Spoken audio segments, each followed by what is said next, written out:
हम लोग class 9 exercise 2.3 देख रहे हैं और मैं आपको बता रहा हूँ गुणनखंड में क्या है।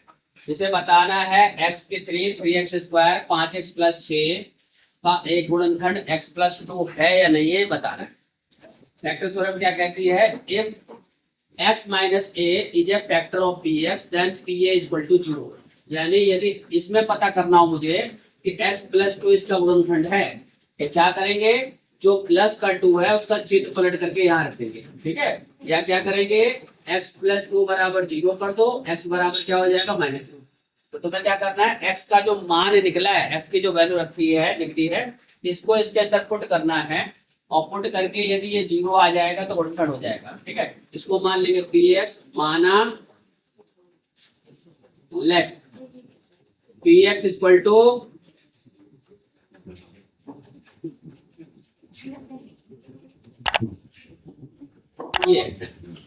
अब मुझे क्या करना है? यहाँ x इक्वल टू -2 की वैल्यू निकालना हूँ, तो p -2 रख रहा हूँ। देखो -2 की पावर 3 -2 का स्क्वायर 5 इंटू -2 प्लस 6। -2 को 3 बार गुणा करेंगे, -2 गुणा में -2। ऐसे ये क्या है? 3 के साथ -2 इंटू -2 और 5 को जा 10 और प्लस 6। तो देखिए 2 दूनी 4 दूनी 8 आ गया। 3 बार माइनस है तो मैंने बताया था ऑड टाइम यदि माइनस होगा, विषम बार यदि माइनस होगा तो माइनस में रहेगा। तो ये क्या है? हमारा आंसर क्या है? -8। ये 2 बार इवन हो गया, 2 दूनी 4 दिया 12, तो ये प्लस का 12 हो गया हमारा। और ये क्या है हमारा? माइनस का 10 और ये प्लस का 6। अब इसके बाद क्या करते हैं? गुणा करने के बाद क्या करा जाता है? एक जैसे चिन्ह को जोड़ दो। ये दोनों माइनस के तो इनको जोड़ लो, प्लस वाले अलग जोड़ दो, ठीक है?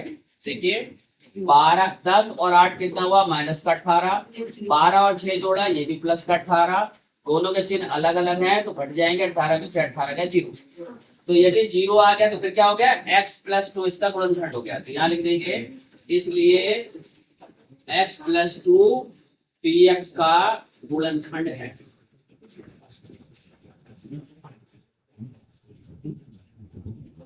इंग्लिश में कैसे लिखेंगे? Hence x plus 2 is a factor of px, ठीक है? तो ये इस तरीके से कोई भी सवाल आ जाए, ये सवाल बहुत इंपॉर्टेंट है, अक्सर पेपर में आता है, ठीक है? इससे रिलेटेड सवाल ही बनते ही बताएंगे। ये पूछ रहा है कि बताओ x प्लस 2 इसका फैक्टर है, तो सबसे पहले क्या करना है? जो भी लिखा है उसको 0 के बराबर लिख दो, उसमें x की वैल्यू निकाल लो। जो x की वैल्यू निकलेगी उसको उठा करके जो दिया गया बहुपद है उसमें रख लीजिए। रखने के बाद यदि 0 आ जाएगा तो गुणनखंड हो जाएगा, और यदि 0 नहीं आएगा तो गुणनखंड नहीं होगा, ठीक है? मुझे लगता है आप लोगों को समझ में आ गया। इसी टाइप के सवाल और कर, ये दिया हुआ है यहाँ पे px equal to x square minus 3x minus 2। हमें पता करना है कि 2x माइनस 1 इसका गुणनखंड है या नहीं है। तो वही फैक्टर थ्योरम लगाएंगे, यानी गुणनखंड प्रमेय लगाएंगे। if 2x minus 1 is a factor of px then pa equal to 0, ठीक है? तो pa इक्वल टू निकालने के लिए पहले इसको 0 के बराबर करो, यहाँ से x का मान निकालो। तो सबसे पहले क्या करेंगे? इसको बराबर 0 कर देंगे तुरंत। तो यहाँ से क्या आ जाएगा? 1 और x बराबर क्या है? 1/2। अब आपको क्या करना है? x की वैल्यू 1/2 यहाँ पुट करनी है। यदि 0 आ जाएगा तो गुणनखंड है और नहीं तो नहीं है। देखो मैं रख देता हूँ p 1/2 निकाल रहा हूँ। x 1/2 का स्क्वायर -3 इंटू 1/2 और माइनस का 2 दो बार गुणा करेंगे। 1/2 गुणा 1/2 -3/2 और माइनस का 2/1। 1 एकम 1, 2 दूनी 4, 3/2 माइनस का 2/2। अब नीचे का देखो, नीचे का एलसीएम लेते हैं, जोड़ना घटाना। और सबसे आसान तरीका तब होता है जब नीचे सेम संख्या आ जाए। देखो यहाँ 4 है, यदि यहाँ 4 बना दूं, यहाँ 4 बना दूं, सवाल तुरंत आसान हो जाएगा। क्या करेंगे? यहाँ पर 3 में 2 से गुणा कर दूंगा और 2 से 2 से गुणा कर दो, 2 दूनी 4 हो जाएगा। ऐसे यहाँ क्या करना पड़ेगा? 4 से गुणा करना पड़ेगा, यहाँ 4 से गुणा करना पड़ेगा। देखिए ये कितना आ गया? 1/4। ये कितना आ गया? 3 दूनी 6, 6/4। और ये कितना आ गया? 4 दूनी 8/4। नीचे का कैसा? अब डायरेक्ट जोड़ घटा कर देंगे। 4 वही लिख दो, ऊपर का 1 तो -8 से 14 और 4, 14 में से 1 गया, -13, क्योंकि माइनस का ज्यादा 4। तो गुणनखंड है नहीं है। क्योंकि जीरो नहीं आया, ठीक है। तो लिख देंगे 2x माइनस 1 px का गुणनखंड नहीं है।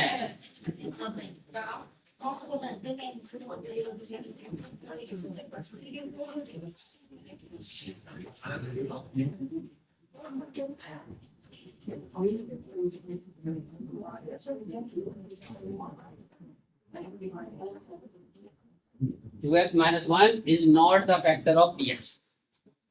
इस सवाल में यदि इस चैप्टर की बात करा जाए तो इस टाइप के सवाल पेपर में जरूर पूछे जाते हैं 100%, ठीक है, जिसमें k की वैल्यू निकाली जाती है। देखिए करें कैसे, ये कह रहा है px बराबर x square plus x plus के का एक गुणनखंड x माइनस 1 है, तो k का मान क्या है। इसमें साफ साफ कह रहा है गुणनखंड है।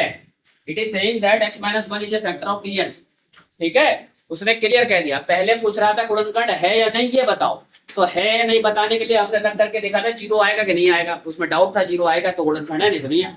जब उसने बोल दिया x माइनस 1 गुणनखंड है तो इसका मतलब क्या है, जीरो ही आएगा।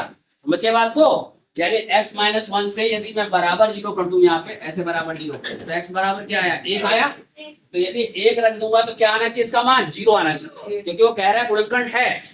क्लियर हो गई बात। तो देखो तुरंत मैं क्या कर रहा हूँ, यहाँ मान रख दे रहा हूँ, p1 रख दे रहा हूँ मैं, 1 का स्क्वायर प्लस 1 प्लस में k लिख दिया मैंने यहाँ पे। अब उसने कहा ये गुणनखंड है तो फिर क्या आना चाहिए, जीरो। तो इसका मतलब क्या है, ये पूरा हिस्सा क्या हो जाना चाहिए, जीरो। तो यहाँ पे इसको हटा के क्या लिख देंगे, जीरो। और 1 का स्क्वायर 1 और 1 और प्लस k, जिसकी वैल्यू निकालनी होती है समीकरण में गई, जिसकी वैल्यू निकालनी होती है सो वही रखते हैं, बाकी संख्या दूसरी तरफ ले जाते हैं। यही समीकरण हल करने का तरीका है। तो जीरो, 1 और 1 कितना हुआ, 2 प्लस में k निकालना है, तो k को यहीं रखेंगे, 2 इधर ले जाओ, तो 2 इधर लाएंगे तो क्या हो जाएगा, माइनस कर दो। तो k की वैल्यू कितनी आ गई, माइनस का। इस तरीके से सवाल को सॉल्व किया जाएगा, यही इसका आंसर है। इस सवाल में क्या करना है, देखो मैंने बताया था तुरंत इसको बराबर जीरो, x बराबर क्या हो जाएगा 1। तो यहाँ पर क्या करना है, p1 की वैल्यू निकालनी है 2, 1 का स्क्वायर प्लस k गुणा में 1 और प्लस में रूट। अब 1 बचा है, जितनी बार बार गुणा करो 1 ही रहता है, और 2 से गुणा कर देंगे तो 2 गुणा में 1, यहाँ k को गुणा के 1 और ये रूट 2, ये आ गया 2, ये k और ये प्लस में रूट 2। इसके बाद मैंने बताया था चूंकि वो कह रहा है गुणनखंड है तो ये क्या हो जाएगा, जीरो। तो इसकी जगह लिख दो जीरो यानी। अब इसके बाद क्या करना होता है, किसी भी इक्वेशन में जब ये बराबर लग जाता है तो इक्वेशन बन जाती है, समीकरण बन जाती है। जिसका मान निकालना है उसे वही रखते हैं। किसका मान निकालना है, के वही रहेगा और बाकी सब संख्या दूसरी तरफ जाएगी। जो प्लस या माइनस में है वो पहले आएगी।